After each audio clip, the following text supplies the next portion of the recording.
Hey guys, welcome back to Story Time. I hope everybody out there is having a wonderful Wednesday and that you're having a wonderful week and that you're in a chillaxed mood right now and that you're just chilling out, having a good, like, relax maybe in bed or sitting back in a comfortable chair, just having a good time. That's what we're hoping for. And that you're happy. Oh, there's that thing up there, but oh, I gotta go over here. I remember this. We're back in space again. This game is called Lifeless Planet. And it's a very minimalistic game, as you guys who have been keeping up with this will know.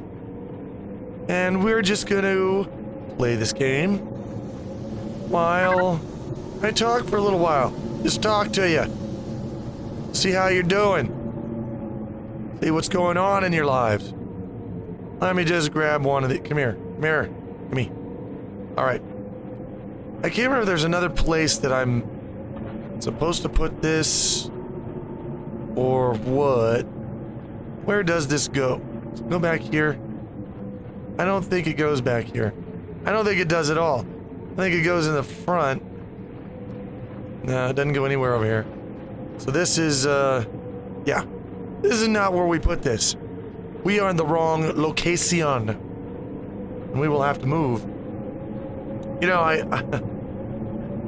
I gotta say, I read this interesting news story. And this is gonna get a little bit probably touchy-feely for some people. What? Oh, it doesn't work. Give me this thing back. Oh wait, what is this? The green fire is dying out while the recent release of copper particles into the atmosphere following the explosion contributed to a stunting of plant growth. It could not be the cause for the widespread death we are witnessing across the entire planet. And here's the rest of this, if you want to read it. I've got to put that... Wait. No, I don't, because I got this. I forgot I just picked that up, so... There we go. I read this story, and I found myself in thought about a few things. There was and this is not a new news story. I didn't hear about this when it came out. This came out in 1990. And apparently what happened was some guy hooked up with a girl, and he liked her. She liked him. They were going on dates. They'd been on a few dates there. And so they were, you know, getting to know each other. So at one point, they got in the back of a car, which, real classy there. And they had the sex. They made the bones. They did the thing. And a couple weeks later, the guy was arrested. He was arrested for sexual assault. And the reason that he was arrested for sexual assault was because the woman was officially diagnosed with multiple personality disorder, and not all of her personalities consented to having sex with him. So legally, he had committed sexual assault. Now, he was taken to jail. He wasn't kept there for very long because obviously this is a thing, and he insists that he did not know she was mentally ill. But I'm finding this whole... I have a different idea. I mean, there's this idea of rape culture out there. What rape culture is to me are people who are expanding and abusing the definitions and the processes by which we think of and deal with rape. And I'm gonna open this door and then I'll tell you what I mean further. I don't remember the combination, we'll have to figure it out.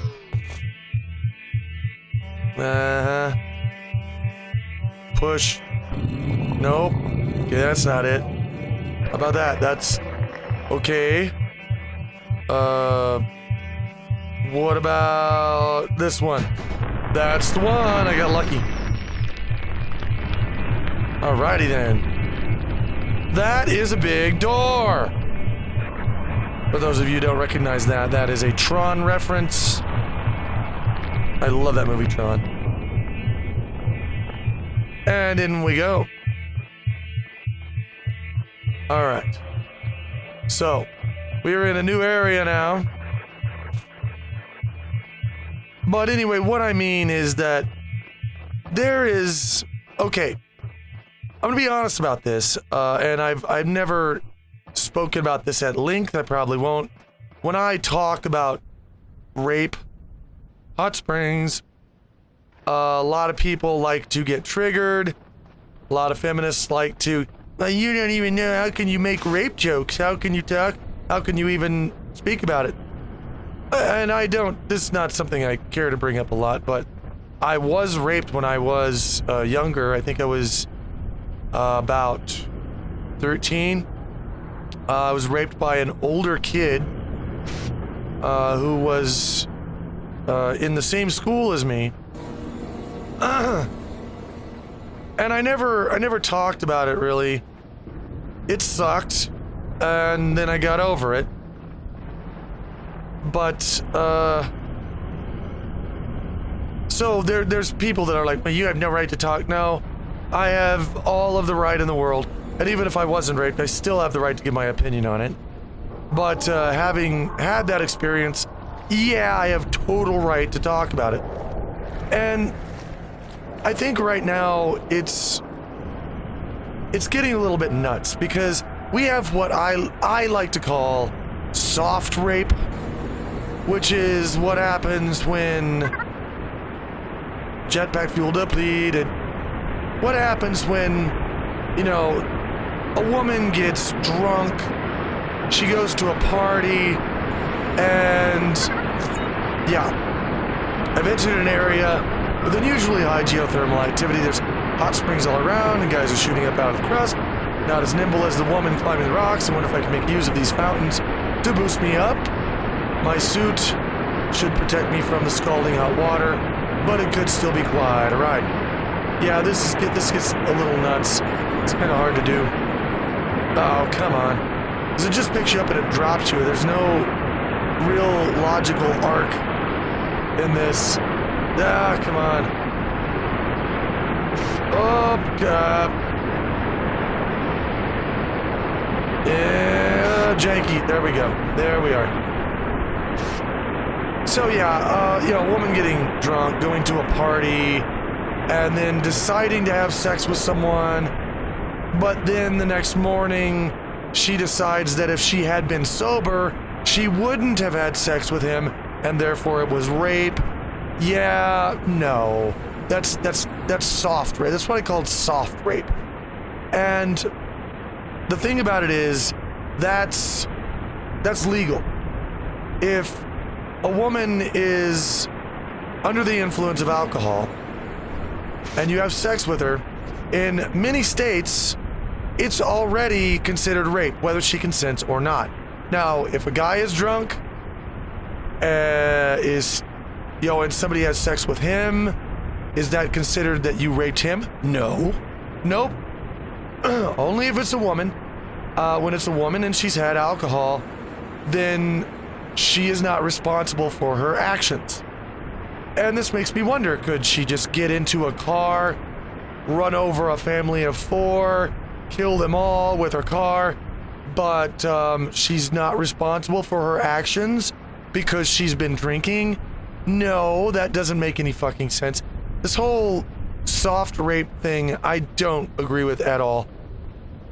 And, you know, everyone that I know of that's actually been raped has a sense of humor about it.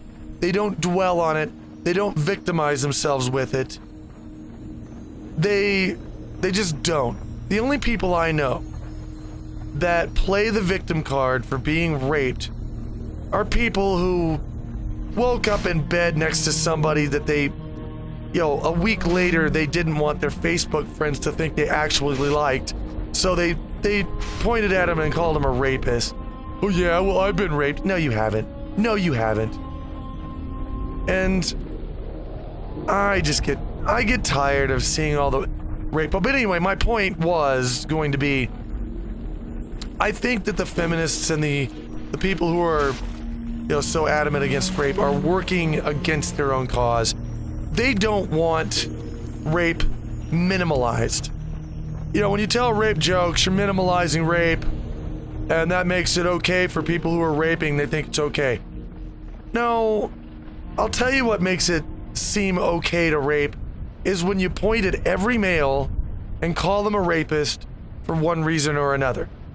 Because then you're throwing this word around that just completely loses its meaning, because you're saying it all the time. Everybody's a rapist. Everybody is guilty of rape. Well, then why give a crap?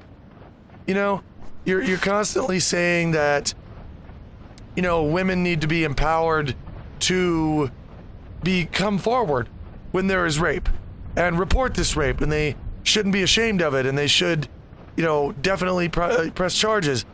And at the same time, you're basically making the word rape a bad word. You're making it a forbidden word to say. You're surprised that women aren't coming forward to say that they were raped when you're making rape forbidden to even say in a colloquial sense. And so you're working against your own cause. That's just not the way. It's not going to work that way. If you want people to come forward who have been raped, then rape, the word and the concept, needs to be a more normal, I'm not saying accepted, and I'm definitely not saying tolerated, but it needs to be a subject that is open to be discussed in any way or form possible. It needs to be open. You can't just, yell at people for saying the word rape. Because if they're doing something wrong, then when somebody is raped, well, they're not going to even want to say the word. How are they going to go and report that if they're ashamed because saying rape is bad? It's dumb, and it needs to change. But I am here now, and I am terribly lost. It looks like I need to get on top of these rocks over here, but they don't go anywhere. And that, oof. It's definitely not a place to go. I know you don't have to go in the water anywhere. Damn. Because see, this is a nice little bridge across here, but was there any way to get up here and I just missed it? Maybe it was over here? Yeah, okay. I think I know where I'm going now. Anyway, that is my thought today on some current issues. Oh, wander, wander, wander. Wander across bridge. And I don't want to, I want to make sure everybody knows that I don't support rape. I don't think rape is good.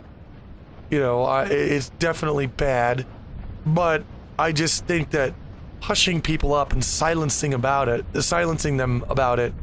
it's not the right way to go. It's not right. Don't tell people, don't tell rape jokes, and don't use rape in any form that's not, that's flippant, or not in the way that, with the reverence that we demand that the word has. No, just let people speak. Okay. I remember up here. Now it's snowing, which is weird. It looks cool. The game does look pretty cool, by the way. I hope you guys have found this to be a cool looking game. Yeah, I remember this. Okay, so here's what we do. boog it. We gotta boog it. Boog it. Okay. See, okay, I failed to point this out. This one right here sends you up there, but there's another geyser up on top of that actually, the more water you cut off from down here, the higher the one up there goes. So you gotta put these over these so it'll squirt. I'm not sure that this is how geysers even work. I don't know how much science this is, but that's the way it works in the game, so... Okay, send me... God, this is so hard to do. There we are. See, that right there wouldn't be there if I hadn't plugged those other ones up with that rock. So send me up. Oh, come on. Send me up. Thank ya. Anyway, yeah, this is the show where, you know, we have more discussion. It's more conversation. And I do love reading your comments. You guys leave me some really good, long comments from your own lives and personal experience in the comments for these storytime videos. And I really like that. I love reading about your lives. I'm one of those kinds of people I would like to meet and talk with and know every person on this planet if I could. Of course I can't. There's too many. 7 billion is a lot of people, and suddenly it's nighttime and stormy. This got ominous real quick. Where's my flashlight? There we go. There we are. See if I can get a good recollection of where we are. Oh, we're in a volcano. That's right. Oh, this place sucks. There's a lot of places to die in here. Just letting you know. Probably gonna die.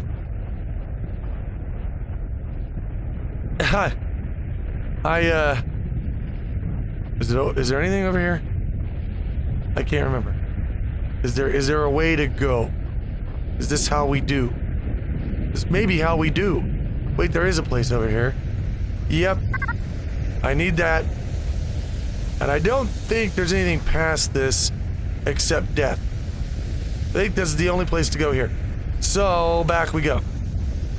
So now I have my jetpack back. Jetpack back. That is hard to say. And here we go. Is there anything down here? Doesn't look like there is. Nope. No, it's just all right here in front of me. All right. So we'll make a nice, calm, cool trip through the pits of a volcano. Man, it is pretty, though. Look at that. So, I was thinking about my old, That's a bit toasty. Well, at least it's a dry heat. Nah, shut up. I was thinking about my old hideouts that I used to build when I was younger. I would take bed sheets. Lots of bed sheets. And I would take boxes and chairs and use drawers like to close up corners of the sheets in. And I would make these massive, well, I called them hideouts. They were just sheet forts, really. But I would make tunnels and different rooms, and there were even false tunnels that would lead any intruder off into nowhere and confuse and confound them surely. And I remember one hideout I had. It had so many rooms, and there was a secret entrance, and only I knew how to get in. And I would get in this thing. I'm supposed to go across that?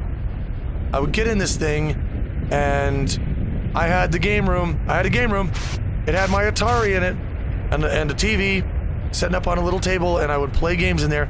I had another room that had a tiny little, like, dollhouse table type thing, but it was just big enough to actually fit one plate, a full-size plate, and I had a box next to it with silverware, like plastic silverware, like picnic stuff. napkins and plastic silverware and things like that. And I had another box that I used as a garbage box next to it, and I'd use it, and that was my trash can. And I loved my hideouts. I loved them so much. And so I built one time and I'd had it up for, probably a couple of months. I'd had this one up for I burned.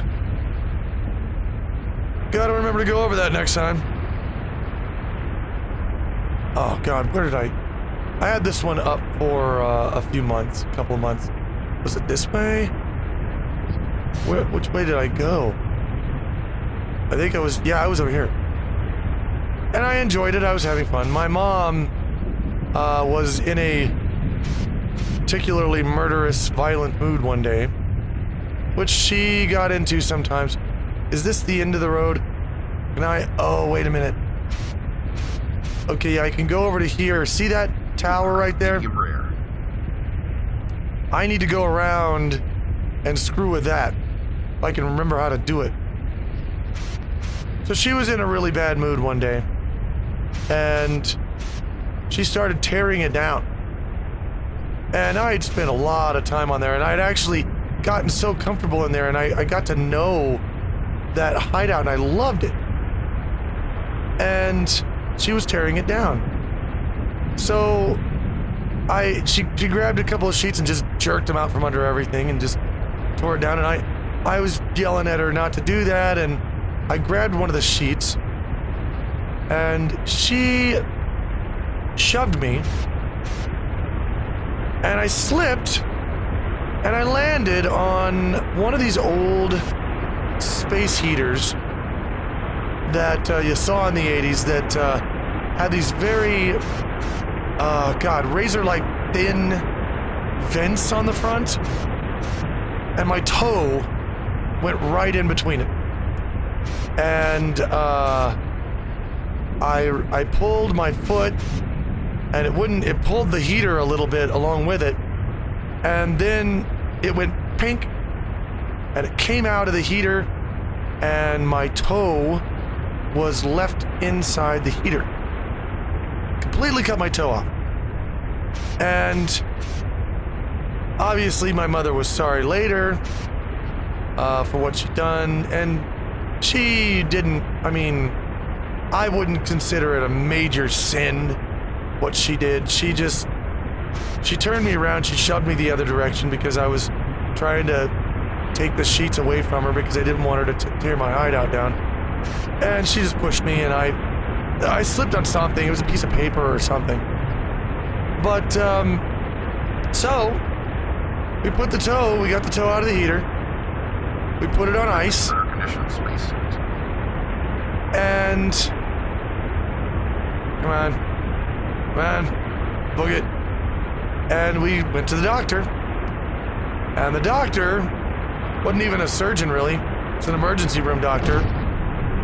There he goes. Got the stitches out, took the toe, and sewed it back on. Now, strangely and amazingly enough, for about 4 years, I couldn't feel the end of that toe, the part that got cut off. I couldn't feel it. But the nerves eventually did grow back. And now, the toe there's a scar all the way around it, but it's a perfectly functional toe. I can move it, and I can feel it. And I need to go up there. Oh boy, I'm probably gonna die doing this. Oh, boogity, boogity, boogity, boogity, got it. But anyway, that's the story. There were many other hideouts that I had after that. My mother never tore down my hideouts again. She gave that up after what happened. But yeah, I loved my hideouts. I kind of wish I could make them again. If I had enough sheets, I think maybe I would. Oh.